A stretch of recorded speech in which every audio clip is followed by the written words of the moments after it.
Hi everyone, this is your friend Meir. Well, we have some cold days in San Francisco, but they're wonderful. They're sunny and they're very conducive to the eye exercises that we're doing.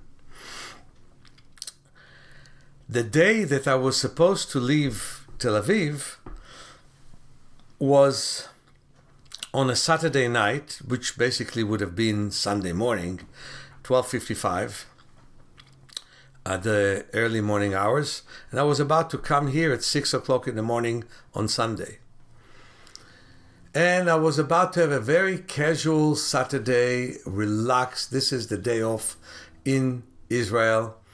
And I went with my friends for a wonderful lunch, looking at the Mediterranean Sea. And before that, I had a very nice swim in the Mediterranean Sea, which many Israelis feel is too cold in this time, but I don't.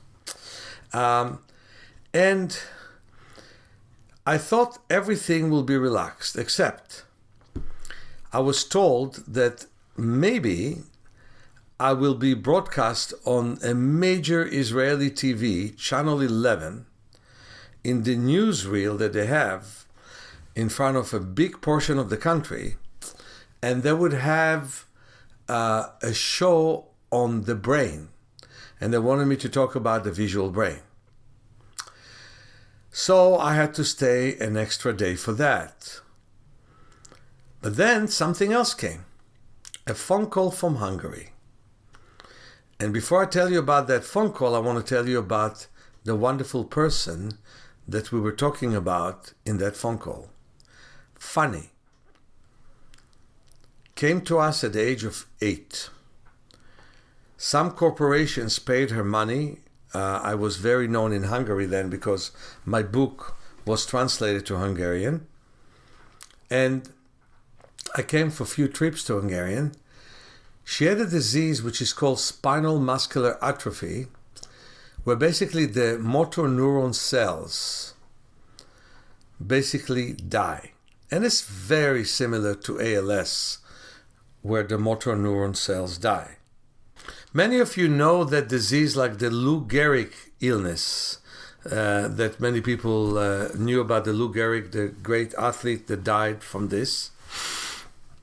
The doctor expected her to die towards the end of her 8th year. We had 50 sessions, and then she came back next year, but there were only money for 25 sessions, and I knew I needed to do another 25.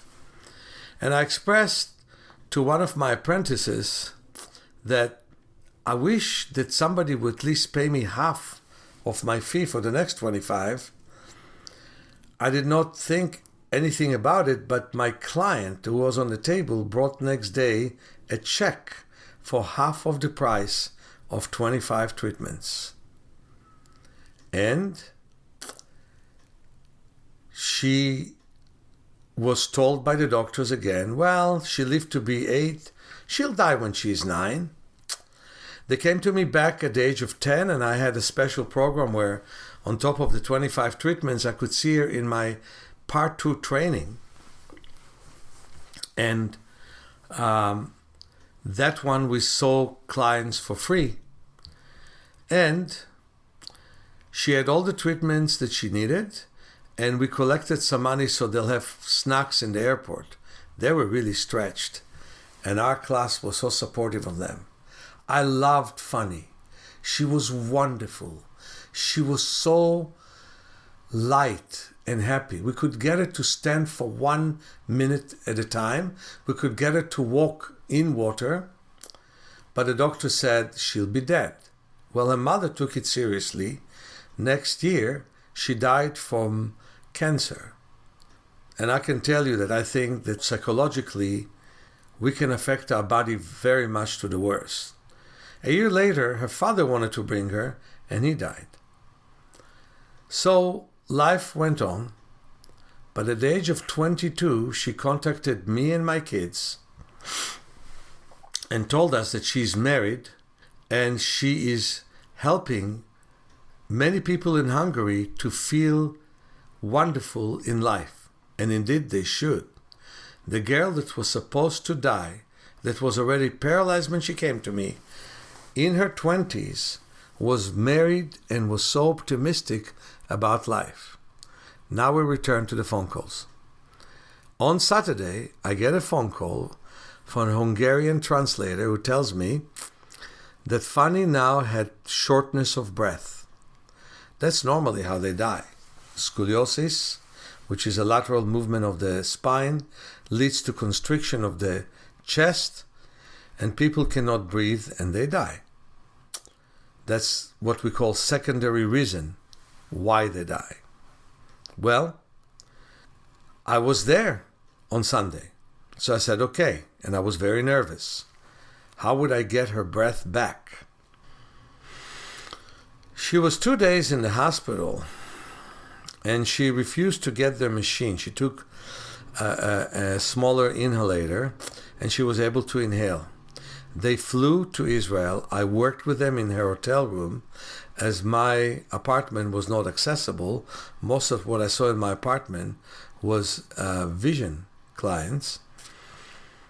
And then she came back after I was interviewed by the TV. That was a tense moment. The TV, they asked for my medical credentials, which I don't have, never claimed to have. And they challenged it, but they liked my story. So let's see if they will, after all, broadcast me. But nevertheless, I worked on her in the morning, I worked with her in the evening, and then we put the suitcases on the cabs. Her husband helped me to put the suitcase in the cab, and she was breathing so much better that I started to be very encouraged myself. Lo and behold, they gives me a call and they say, well, come back to Israel. It's a warm country. Indeed it was. It was 75 degrees when it was basically 38 degrees in Hungary. That's Fahrenheit, you know. It was 3 degrees Celsius in Hungary and 23 degrees in Tel Aviv. So the temperature was very different, which also helped her breathe. But I stretched her neck exactly where there is the phrenic nerve, the nerve which is of the diaphragm, because you know the diaphragm is first of all in the neck, and when the chest is being formed, it goes down to the area below the chest, but the nerve is stretching. As I was stretching her neck, her breathing became way deeper, way slower, way calmer. And of course, they want me to come back and work with her. And I'll probably do that. But I want to tell you, her will to live, she's now 34, did not die at the age of 8, should be inspiration to all of us. In fact, she wrote a book, had a video, and a kid at the age of 8 came to me all the way to Germany from Hungary when I was teaching a 6-day class in Germany, and I worked with him. My friends, if she can live, in spite of her initial paralysis, in spite of the fact that she is still paralyzed, just like Stephen Hawking, who lived in the same disease, what can't you do for yourself? And that's why I'm telling you this very important documentary story. Fanny is alive. Fanny is inspirational. So, all of you, give yourself the benefit of the doubt when people tell you you cannot move forwards. You can.